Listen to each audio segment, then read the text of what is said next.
ready, guests are seated, everything like that, and then we help announce them into dinner. Then kind of just depends on the couple, how they want the night to go. We help make sure that things are happening. We typically dismiss tables for dinner.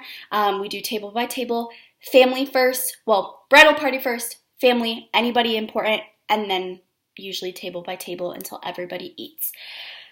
We are typically the very last to eat. We are typically getting food for ourselves as the caterers are cleaning up. That is just something that we always do. It's something that is just courteous, just because we're trying to make sure that everything else is going good.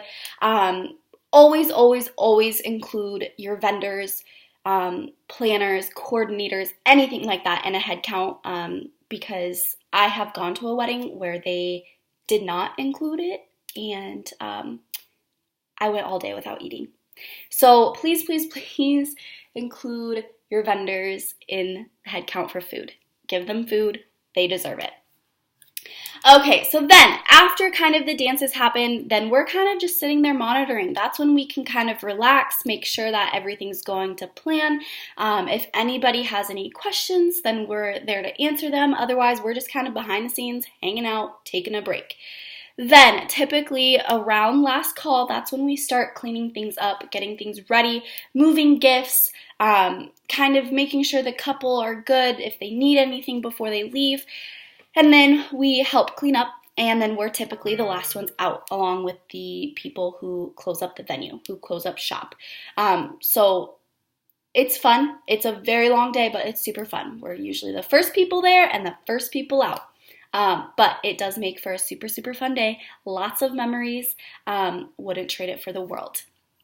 So with my background in events, like I said, I went to Iowa State University, got a bachelor's in event management.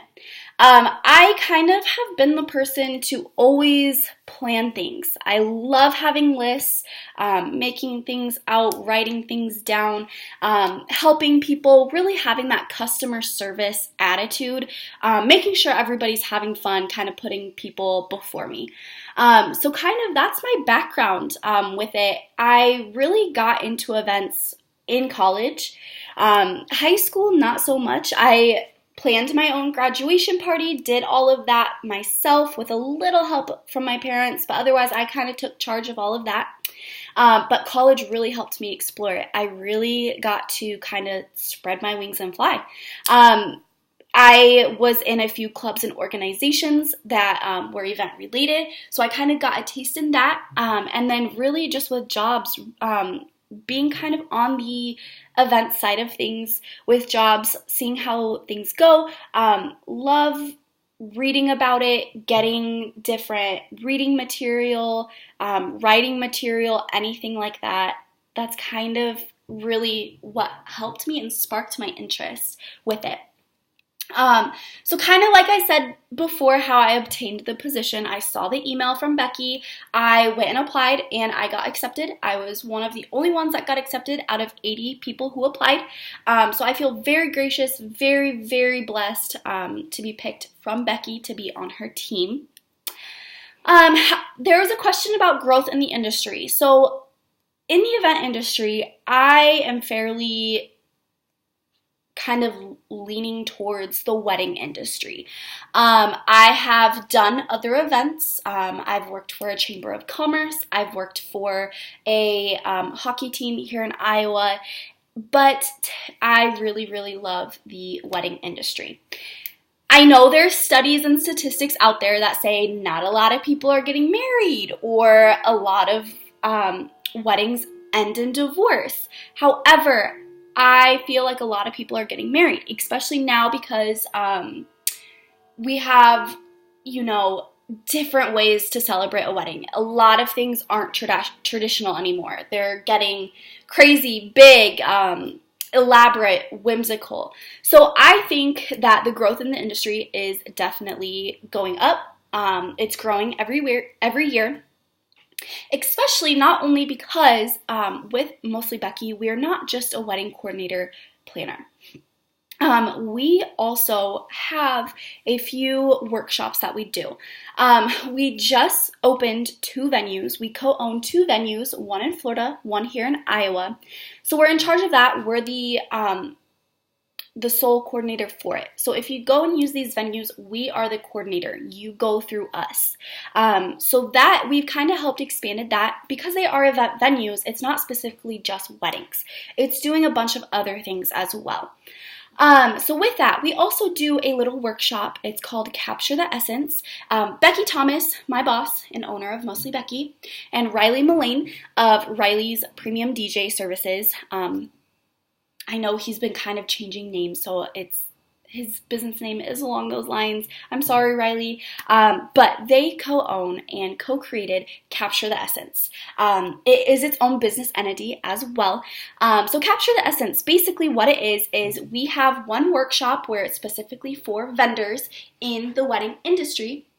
And then we also have a workshop where we host it for couples, parents, anybody who is getting married, thinking about getting married, or just wanting to know about the wedding industry, you can attend.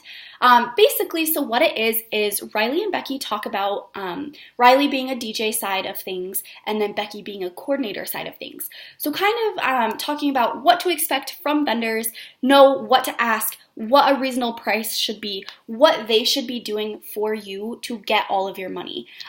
Basically kind of just hey, here's what you should expect. Don't let somebody run you over, basically.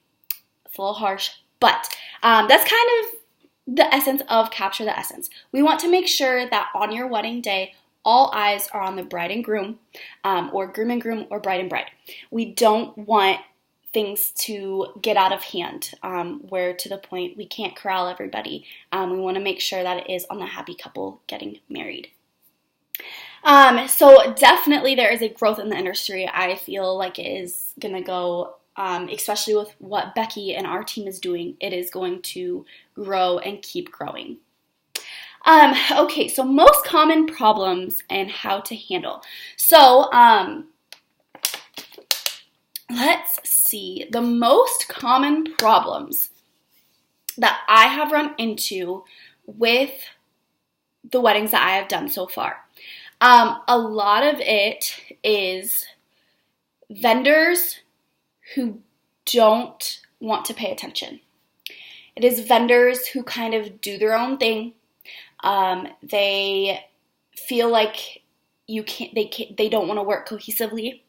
So that is some things that we've run into. But it's also those vendors who we've warned the couple about working with, but the couple likes the price, so they go with that. I'll just put it that way. Another one is also most common problems. I'm going to be real here. Wedding guests and even the parents of the couple. Those, more times than not, are the most common problems that I have seen working with weddings. It's those parents that, they want nothing but the best for their daughter or son. They think that they know it all, and they don't have their trust in us, and so that's hard. Typically what we have to do to kind of earn that trust is during the rehearsal night, we have to earn that trust from them.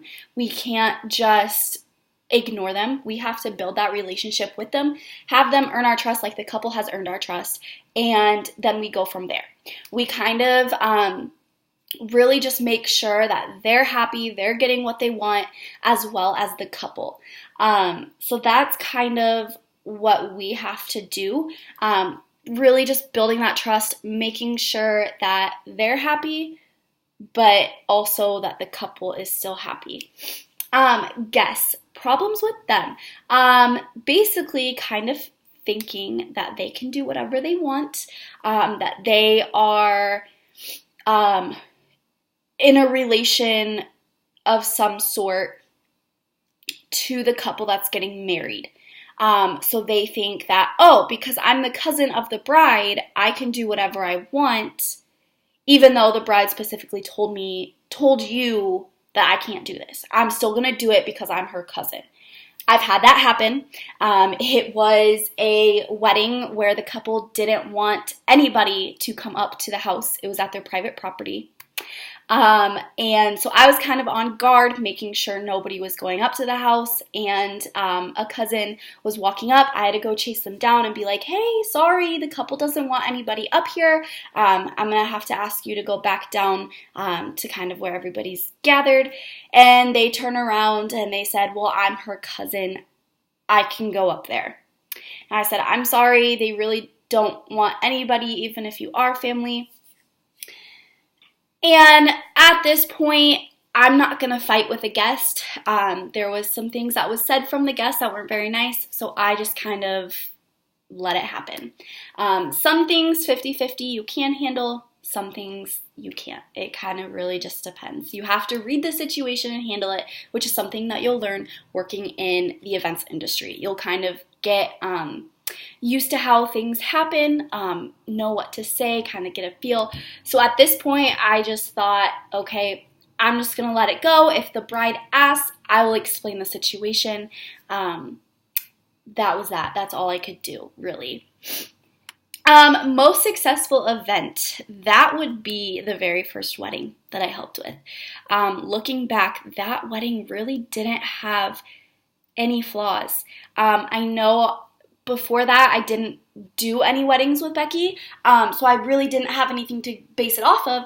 But looking back now, looking at other weddings that I have done, that one really did succeed. It really didn't have